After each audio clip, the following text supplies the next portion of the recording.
Assalamualaikum warahmatullahi taala wabarakatuh. Bismillah, alhamdulillah, wassalatu wassalamu ala rasulillah.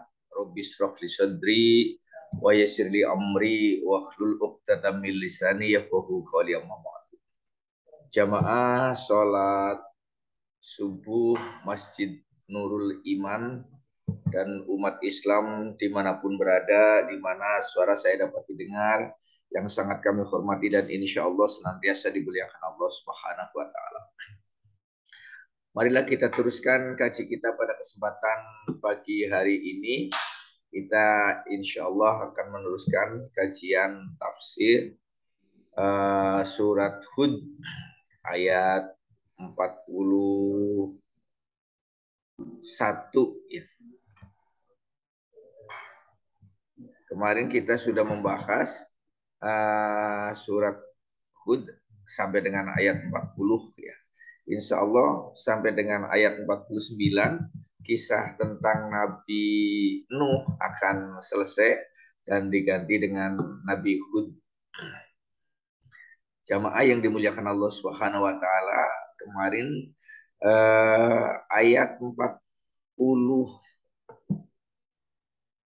atau yang terakhir kita bahas itu sampai di mana Nabi Nuh dan para pengikutnya naik ke atas kapal yang sudah dibangun atau yang sudah dibuat, yang selama pembuatannya itu justru mendapatkan caci maki daripada umatnya karena dianggap Nabi Nuh itu tidak waras. Karena apa? Karena di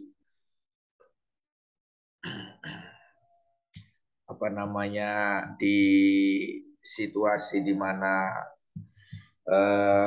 panas terik, tidak ada air, tidak ada apa kok membuat kapal, kan tidak masuk akal itu.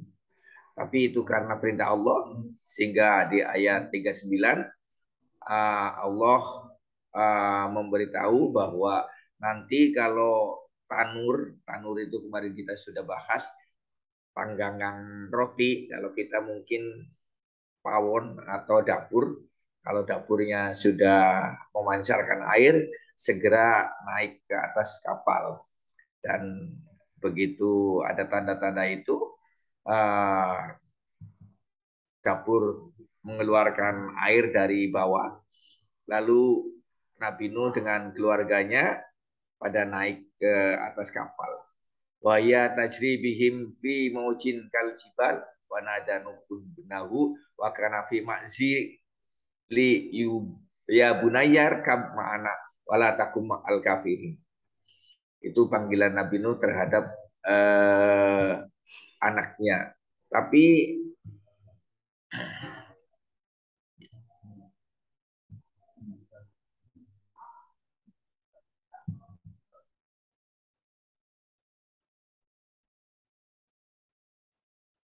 maaf, ayat 41-nya ya ini. Ini tadi ayat 42.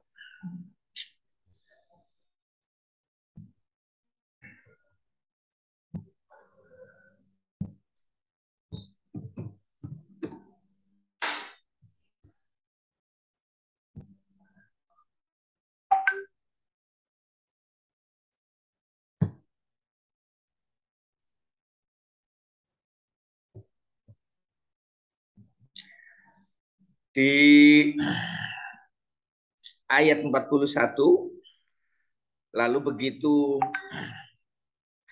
kaumnya Nabi Nuh sudah pada naik ke kapal, kemarin sudah kita jelaskan siapa-siapa yang naik kapal, termasuk binatang-binatang yang naik kapal, yang dinaikkan ke kapal, yaitu sepasang-sepasang. Lalu Nabi Nuh mengatakan waqalar kabu fiha bismillahi majroha wa mursaha inna rabbi laghafurur rahim. Lalu Nabi Nuh mengatakan, baik, naiklah kamu semua ke dalamnya dengan menyebut nama Allah pada waktu berlayar dan berlabuhnya. Sesungguhnya Tuhanku Maha Pengampun lagi Maha Penyayang. Jadi begitu suruh naik, lalu Nabi Nuh berdoa, Bismillahi majroha wa mursaha, inna robbi laghafurur rahim.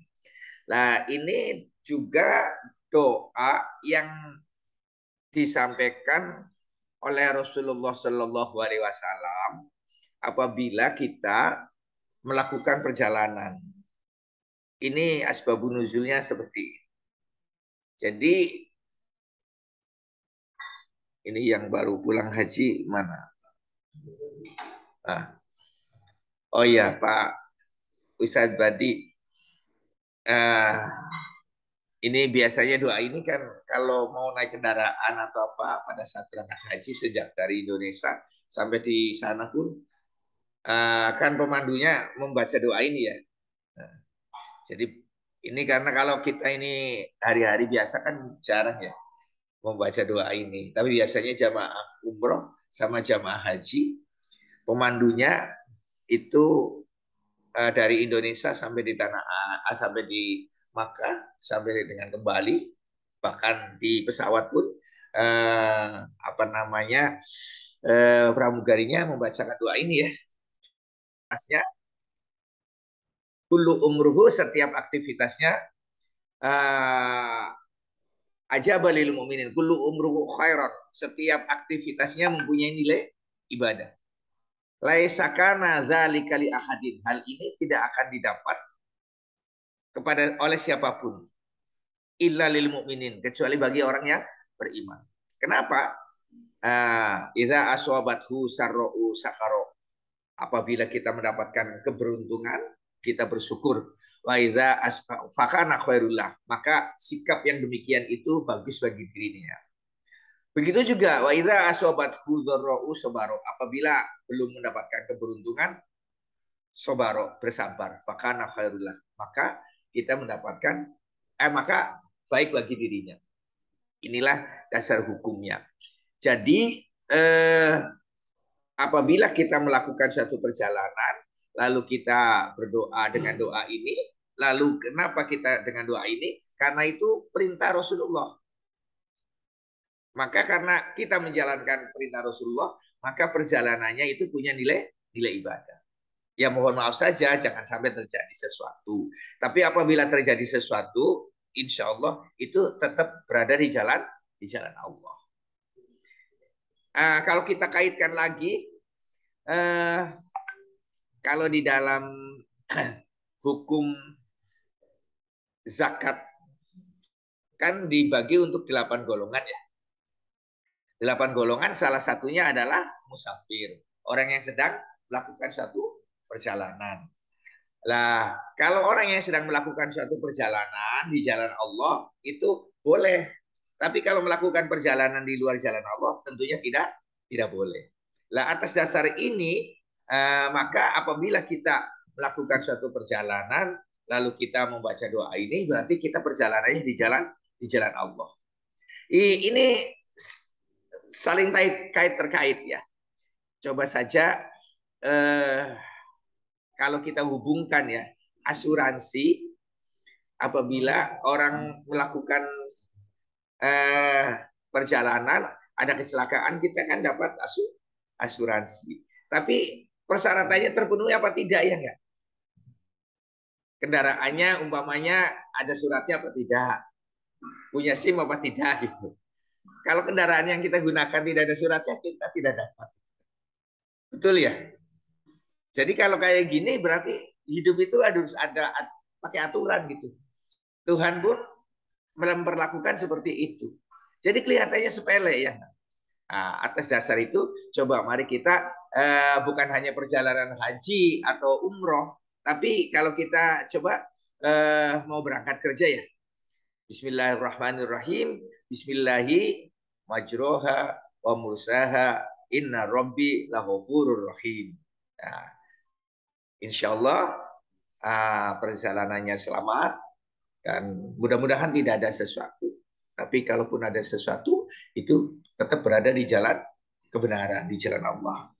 Inilah doa yang disampaikan oleh Nabi Nuh pada saat umatnya sudah naik kapal. Kemarin sudah kita jelaskan. setelah naik kapal itu seperti apa.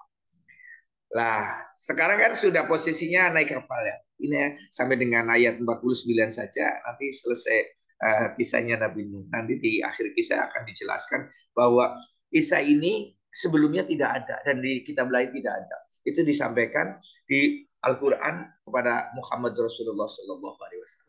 Luar biasa sekali. Jadi uh, yang disampaikan oleh Rasulullah Shallallahu Alaihi Wasallam itu peristiwa-peristiwa yang sebelumnya.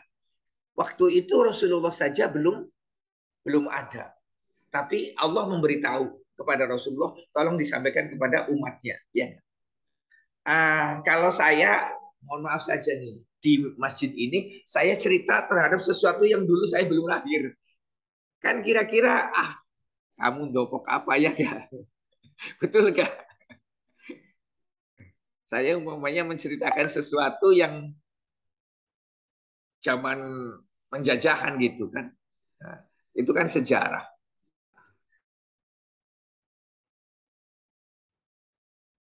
Kira-kira responnya seperti apa kan? Tapi ini Rasulullah menyampaikan. Rasulullah dari mana? Dari Allah. Allah yang memberitahu. Ya.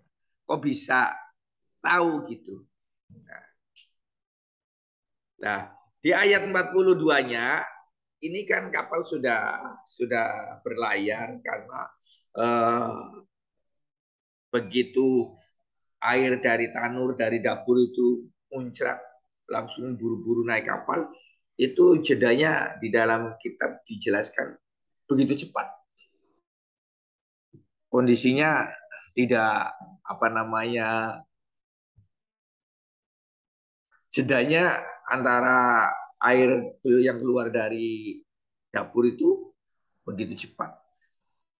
Kalau kita gambarkan ya, eh, sekarang kan kalau terjadi tsunami itu ada gempa dulu ya. Antara gempa sampai dengan tsunami itu kejadiannya juga jedanya nggak begitu lama. Cepat sekali bahwa ada gempa lalu berpotensi tsunami gitu kan. Tapi kan sekarang sudah ada teknologi bisa diketahui antara gempa sampai dengan tsunami itu ada persiapan untuk persiapan. Tapi nyatanya waktu di Aceh, ternyata tidak sempat melakukan satu persiapan. Bahkan saya karena langsung datang ke sana, itu katanya yang selamat yang di Melampau itu pada saat ada gempa itu ini air itu rob. Kalau air ke laut apa ya Pak? Ini yang ahli rob ya. Jadi airnya yang rob itu lalu kan ikannya tersisa kan. Nah pada saat airnya lari ke laut sana, ikannya pada menggelepar, itu banyak orang yang turun ke situ untuk ngambil ikan. Tapi ternyata pada saat ngambil ikan itu, gelombang tsunami muncul sampai 14 meter. Sehingga kita lihat sendiri ya, di TV itu seperti itu. Karena pada saat saya datang ke sana, bukan pada saat tsunami, setelah kejadian tsunami. Hanya bekas-bekasnya saja. Itu 14 meter.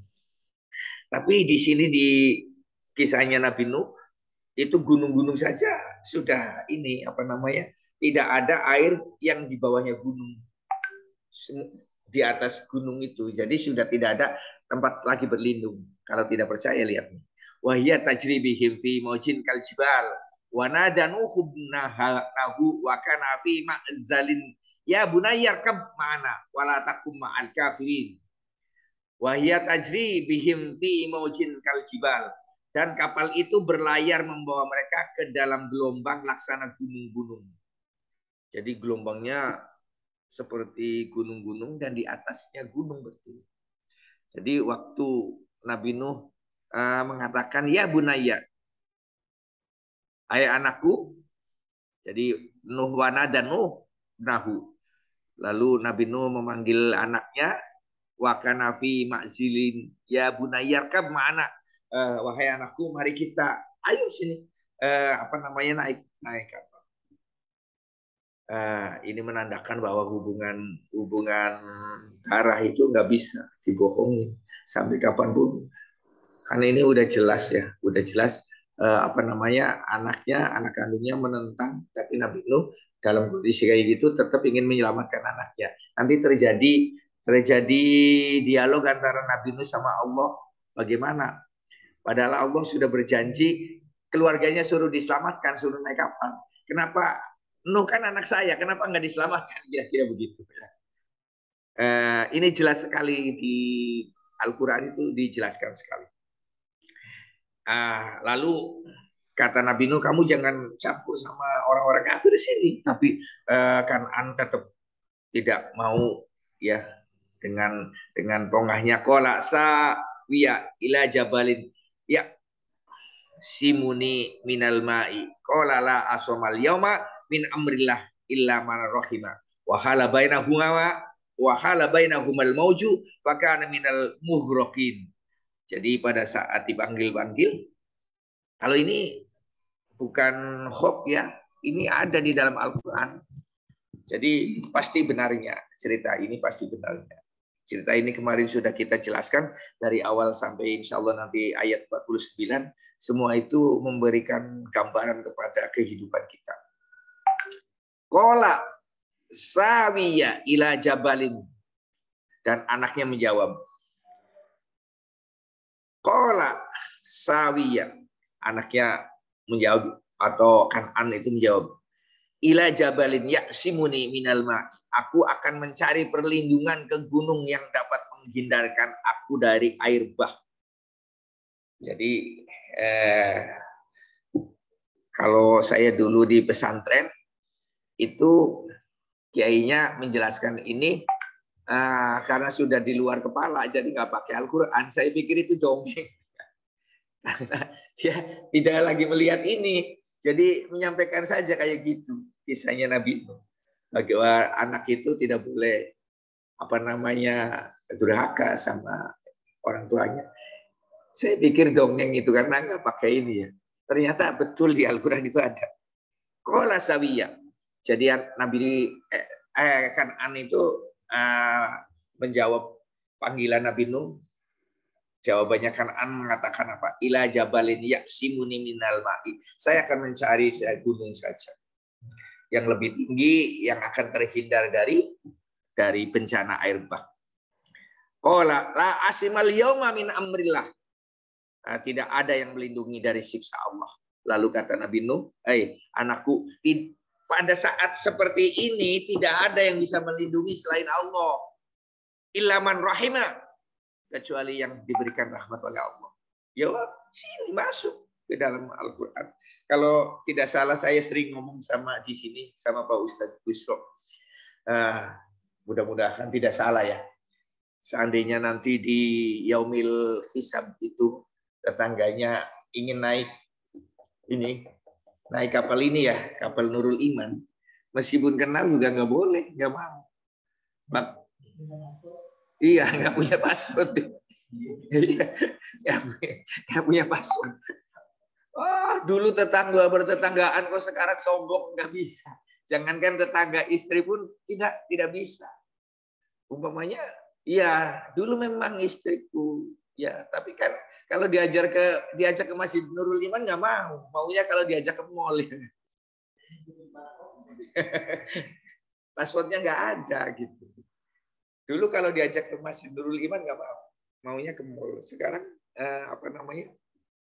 Tidak bisa, bukan karena apa namanya tidak sayang, ya karena aturan Allah seperti itu. Ini kan saja Nabi Nuhnya si mau, orang itu anaknya, tapi dihalangi oleh Allah Subhanahu wa taala. Wa hala bainahumal mauju fakana minal mughraqin. Karena apa? Karena ada gelombang menjadi penghalang antara keduanya. Jadi ya mohon maaf saja, nggak usah kita bicara di zaman Nabi Nuh ya. Kita Pak Ustadz, kalau nggak salah Pak Ustadz dulu pernah cerita mencari ikan di laut ya. Nah, mungkin yang cerita aja lupa. Kalau saya ingin di situ ingat ya, mencari ikan di laut. Jadi kita mau nolong umpamanya orang ini, kita di perahu kan agak susah ya. Ini gelombang yang luar biasa, yang besar. Jadi dihalangi oleh gelombang. Nah, jadi selain anaknya tidak mau, anaknya tetap lari cari gunung yang tinggi, tapi gelombang menghalangi. Lah ayat 45-nya wakila yardob lai ma'aka wa ya sama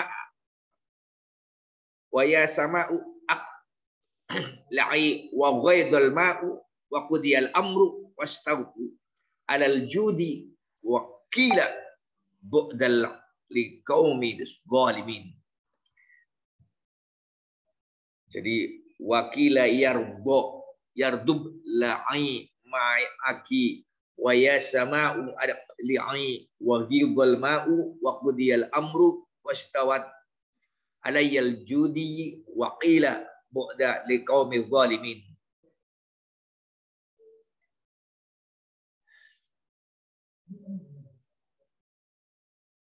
Jadi setelah Nabi Nuh memanggil anaknya pun tidak mau, dan habislah kaumnya kecuali yang ada di dalam ini ya, kecuali yang ada di dalam kapal. Lalu Allah berfirman, waqila yardub la'i ma'aki waqila yardub la'i ma'aki. Wahai bumi, telanlah air. Jadi ini perintah Allah yang kemarin di atas sudah kita jelaskan.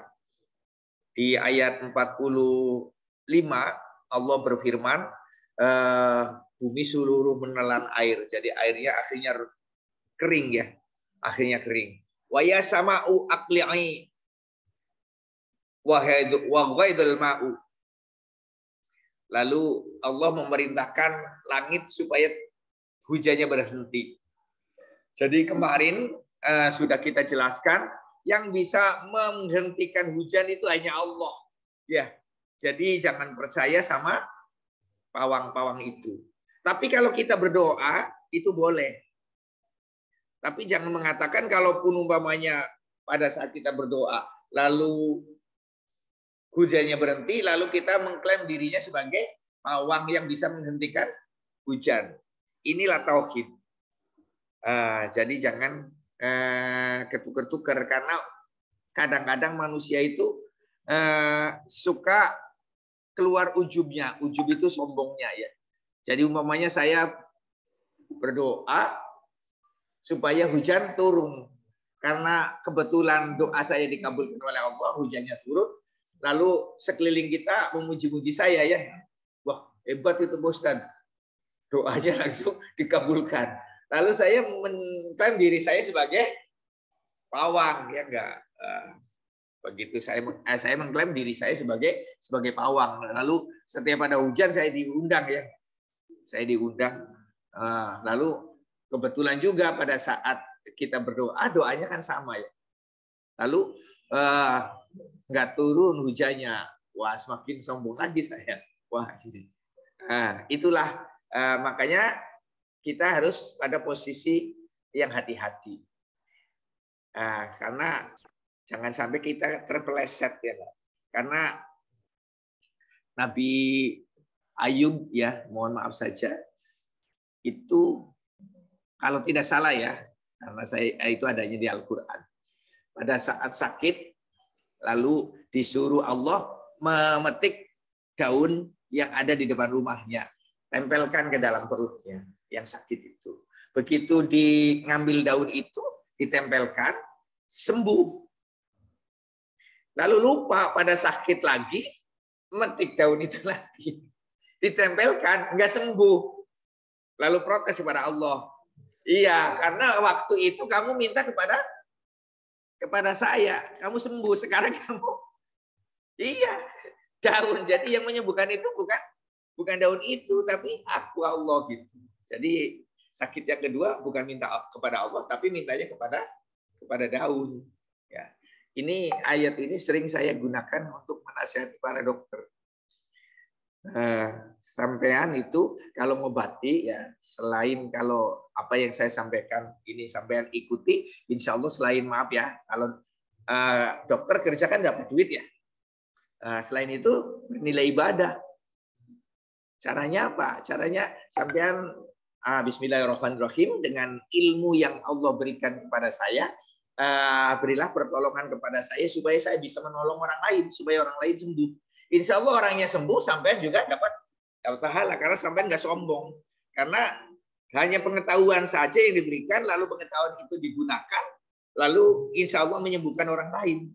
Tapi tidak mengklaim bahwa kesembuhan itu adalah dari dirinya, tetap dari Allah. Nah, ini kan luar biasa.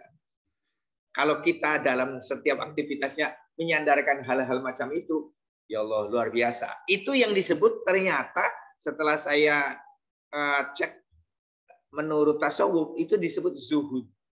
Zuhud itu artinya menghindari sesuatu yang kita inginkan. Kita ingin dipuji, tapi saya menghindari. Ya kan sesuatu yang aneh. Siapa yang tidak ingin kaya?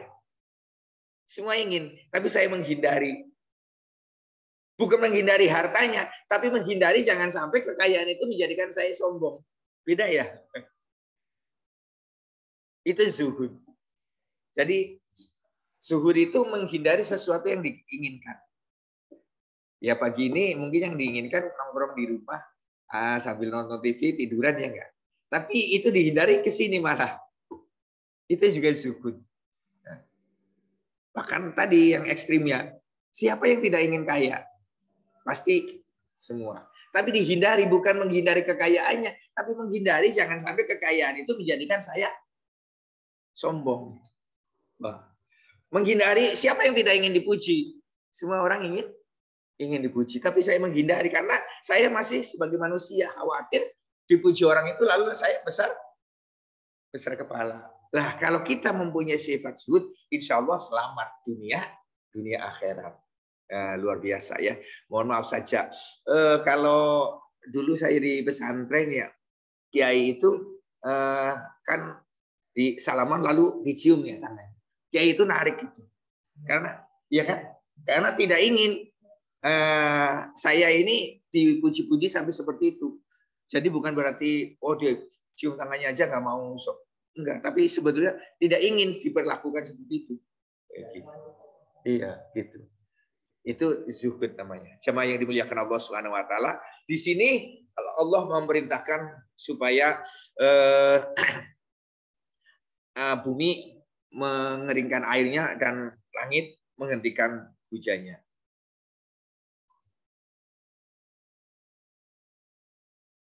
Dan begitu itu ketahuilah, ternyata tidak ada yang tersisa. Wakila bu'dal liqaumil zalimin. Aduh. Waduh, mudah-mudahan masih bisa.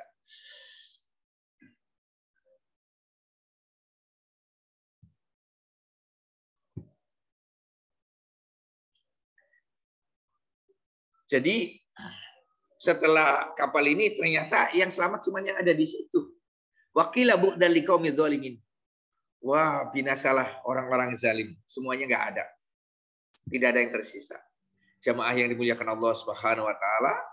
Lalu wanada nuhi rabbahu faqala rabbini min ahli wa inna wa'daka lahaqqu wa anta ahkamul hakimin. Lah inilah setelah tidak lagi banjir, kapalnya mendarat.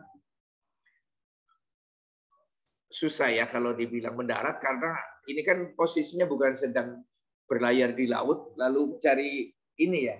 Posisinya memang ini. Jadi menggunakan bahasanya apa ya? Pokoknya setelah airnya nggak ada kapal kan terdampar gitu ya.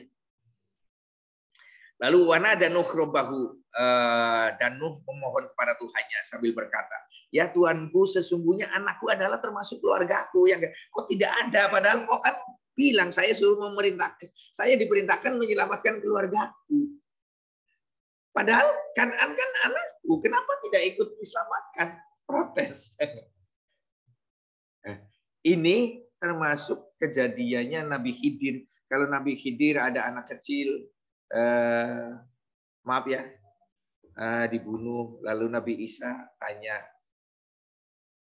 kok itu dibunuh gitu? Kan sudah saya kasih tahu, kamu jangan banyak tanya udah. Ya. Karena kamu kan tidak tahu. Ini ekstrim langsung. Karena apa? Ini anak ini kalau sampai besar akan menjadi masalah. Kira-kira begitu. Lalu ini juga jangan ini apa namanya? Artinya banyak yang Nabi Khidir itu melakukan sesuatu yang jangankan sekelas kita, sekelas Nabi aja tidak tahu persoalan. Jadi ini juga Nabi Nuh bertanya kepada Allah. Karena kata Allah, kan saya suruh menyelamatkan keluarga. Kan'an kan anakku, keluargaku. Kenapa tidak ikut diselamatkan? Kira-kira begitu. Lalu Allah mengatakan, wanada Nuh rabbahu faqala rabbi innabni min ahli. Nuh berkata, innabni min abni. Padahal Kan'an itu adalah keluargaku. Wa inna wa'daka al-haqqu. Padahal kamu sudah mengatakan, padahal Allah sudah mengatakan saya suruh menyelamatkan keluargaku. Kok Kan'an tidak ikut diselamatkan? Wa anta ahkamul hakimin, dan sedangkan kau adalah hakim yang maha adil. Mohon maaf ya, ini saya tidak memahami apakah ada hubungannya dengan ayat ini. Dulu kiai saya cerita begini. Di surga itu ada anak nangis, sedih, susah. Lalu didatangin oleh malaikat Ridwan. Kok kamu di surga bukannya senang gitu? Kan di surga tempatnya untuk bersenang-senang. Kok kamu justru nangis? Nah, dijawab oleh anaknya. Iya, karena saya sedih sekali. Saya cari ibu bapak saya nggak ada di sini. Bagaimana senang? Meskipun semua kemewahan ada di sini, tapi kalau tidak ada bapak ibunya, nggak mungkin saya merasakan kebahagiaan.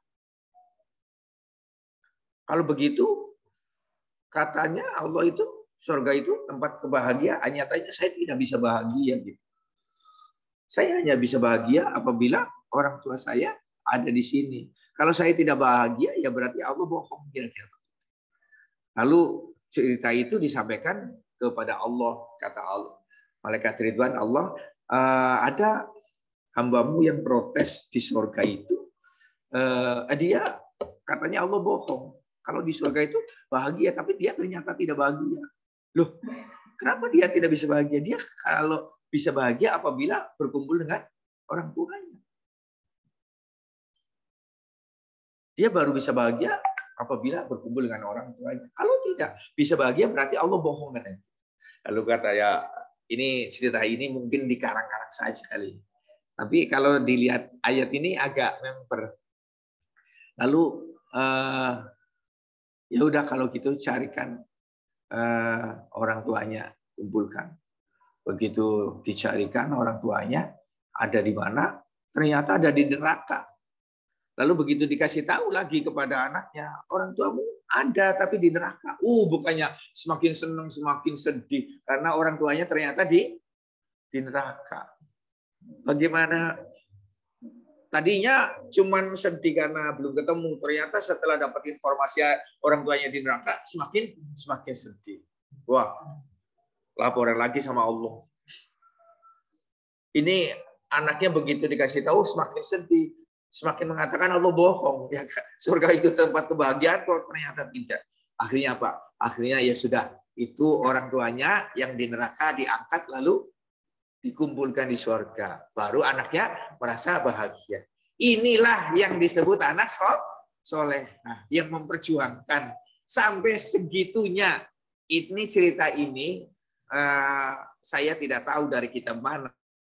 Ya, udah. Sedikit lagi ya.